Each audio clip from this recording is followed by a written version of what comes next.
নমস্কার বন্ধুরা, মানসীর কিচেনে সবাইকে স্বাগত জানিয়ে আজকে একটি ডালের রেসিপি আপনাদের সাথে শেয়ার করব। লাউ ডাল আমরা গরমকালে বেশিরভাগ মানুষই খেয়ে থাকি, কারণ লাউ শরীরকে ঠান্ডা রাখে এবং পেট ঠান্ডাও রাখতে সাহায্য করে। আর খুব সহজপাচ্য, এটা খাওয়া শরীরের পক্ষে খুবই স্বাস্থ্যকর। তাই জন্য আমি আজকে লাউ দিয়ে মসুর ডাল দিয়ে রান্না করে আপনাদের সাথে শেয়ার করব। আসুন দেখে নিই কীভাবে আমি লাউ ডালটা রান্না করেছি। এইভাবে লাউ ডাল রান্না করে দেখবেন, অত্যন্ত সুস্বাদু হয় আর ভাত এবং রুটি সব কিছুর সঙ্গেই খাওয়া যেতে পারে। তো এইভাবে আমি লাউ ডাল রান্না করেছি, সেটাই আমি আপনাদের সাথে শেয়ার করছি। আসুন দেখে নেওয়া যাক কীভাবে আমি রান্নাটা করেছি। এখানে দেখুন কিছুটা পরিমাণ লাউ নিয়েছি। এটা গোটা লাউ নয়, এটা 4 ভাগের 1 ভাগ করে নিয়েছি। সেটা থেকে আমি টুকরো টুকরো কেটে এখন খোসাটা ছাড়িয়ে ছোট ছোট করে জিরি করে আলু ভাজার মতো কেটে নিচ্ছি। এবার সম্পূর্ণ লাউটা কাটা হয়ে গেলে আমি একেবারে প্রেশার কুকারে রান্না করব। আর এই মতো সময়ে সব সময় আমাদের প্রেশার কুকার ইউজ করাই দরকার, কারণ এখন গ্যাসের ভীষণ ক্রাইসিস চলছে। তো দেখুন আমি 50 গ্রামের থেকে একটু বেশি মসুর ডাল নিয়েছি। লাউটাকে দিয়ে দিয়েছি, একটা গোটা টমেটো দিয়েছি, লবণ আর হলুদ দিয়েছি, সব কিছুই পরিমাণ মতো দিয়েছি। আর এই বাটিটার 2 বাটি থেকে 2.5 বাটি জল দিয়ে দিলাম। খুব বেশি জল দেওয়ার দরকার নেই, কারণ লাউ থেকে বেশ কিছুটা জল বেরোবে। এবার আমি 3টে সিটি দিয়ে নিচ্ছি, তারপর কিছুক্ষণ নাবিয়ে রাখছি, তাতেই কিন্তু সেদ্ধটা হয়ে যাবে। সর্ষের তেল পরিমাণ মতো দিয়ে দিয়েছি। এখানে বড় চামচের 2 থেকে 3 চামচের মতো সর্ষের তেল দিয়েছি, 2টো তেজপাতা দিয়েছি, একটা শুকনো লঙ্কা দিয়েছি। একটা কি 2টো শুকনো লঙ্কা দিতে হবে। তো যাই হোক, ঝালটা আপনারা বুঝে দেবেন। আর সামান্য একটু 5 ফোড়ন দিয়েছি। এই ডালে কিন্তু 5 ফোড়নের গন্ধটা দুর্দান্ত লাগে। আর দেখুন, রসুন, কাঁচা লঙ্কা, কুচনো পেঁয়াজ রেখেছি, সামান্য একটু ধনেপাতা রেখেছি। সবার আগে পেঁয়াজটাকে জিরি করে কেটে রেখেছিলাম, সেটাকে একটু নাড়াচাড়া করে লালচে করে ভেজে নিতে হবে। একটু ডার্ক কালার করে ভেজে নেব পেঁয়াজটা একটু ভাজা ভাজা কালার চলে এলে তারপর রসুনটাকে দেবো। প্রথমে রসুনটা না দিয়ে যদি পেঁয়াজটা দেওয়ার পরে রসুনটা দেন, রসুনের গন্ধটা খুব ভালো বজায় থাকে, রান্নাতে খেতেও ভালো লাগে। আর সুন্দর একটা গন্ধ আসার জন্য আরও বেশি টেস্টি মনে হয় ডালটা।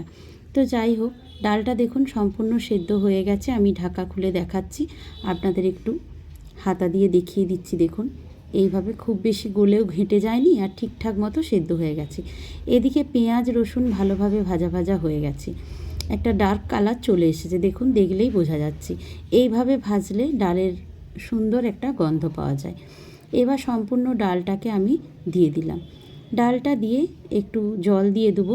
প্রেশার কুকার ধোয়া একটু জল দিয়ে দিলে ভালো হয়, কারণ যতটা লেগে আছে সম্পূর্ণ চলে আসবে। আর ডালটা যেভাবে আপনারা ঘনত্ব রাখতে চান সেই বুঝেই জলটা দেবেন। এবার একটু নাড়াচাড়া করে নিচ্ছি। দেখুন, এইরকমভাবে রান্না করলে আপনাদের গ্যাসটাও বেঁচে যাবে, সময়টাও বেঁচে যাবে, আর এক পদেই কিন্তু খাওয়া হয়ে যাবে সম্পূর্ণ খাবারটা। দেখুন খুব ভালোভাবে ফুটতে শুরু করেছে। 1 চামচ আমি চিনি দিয়ে দিচ্ছি, যেহেতু টমেটো আছে তাই একটু চিনি দিলে খেতে ভালো লাগবে। আর 2টো কাঁচা লঙ্কাকে, বেশ মোটা মোটা কাঁচা লঙ্কা, দারুণ ঝাল আছে, এগুলোকে আমি চিড়ে দিয়ে দিলাম। আর দিয়ে দেবো সামান্য একটু ধনেপাতা কুচানো। এটা আমার বাড়িতে ছিল তাই দিলাম, এটা অপশনাল, আপনারা নাও দিতে পারেন। তো এই ধনেপাতাটা দিয়েও আমি ভালোভাবে নাড়াচাড়া করে মিশিয়ে নেব। আর বিশেষ কিছু লাগবে না, কোনো মশলাও এতে যাবে না, এই গন্ধটাই অপূর্ব লাগে। এতে যদি কোনো গুঁড়ো মশলা ইউজ করেন তাহলে কিন্তু এই পেঁয়াজ রসুনের সুন্দর একটা গন্ধ এটা ঢেকে যাবে, তাই অন্য কোনো মশলা আর দেওয়ার দরকার নেই। ডালটা সম্পূর্ণ রান্না হয়ে গেছে। এখন কিভাবে আমি এটাকে খেয়েছি বা সার্ভ করেছি সেটাই দেখাচ্ছি। আমি কিন্তু এটা ভাতের সঙ্গে খেয়েছি, চাইলে আপনারা রুটির সাথেও খেতে পারেন। এরকম একটা পদ থাকলে, ঘন ডাল থাকলে, তাহলে আর বিশেষ কিছু ভাতে লাগে না, ভাত বা রুটি কিছুর সঙ্গেই লাগে না। শুধু একটু আলু সেদ্ধ মাখা নিয়ে নেবেন, আর চাইলে একটু ডিমের অমলেট বা মাছ ভাজা এর সঙ্গে রাখতে পারেন।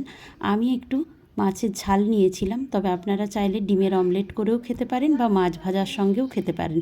অপূর্ব লাগে এই রান্নাটা।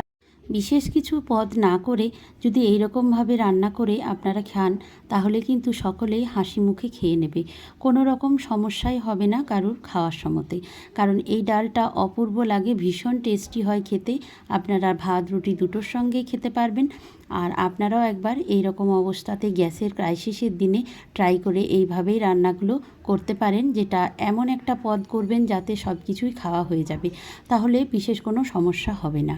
সবাই ভালো থাকবেন, সুস্থ থাকবেন।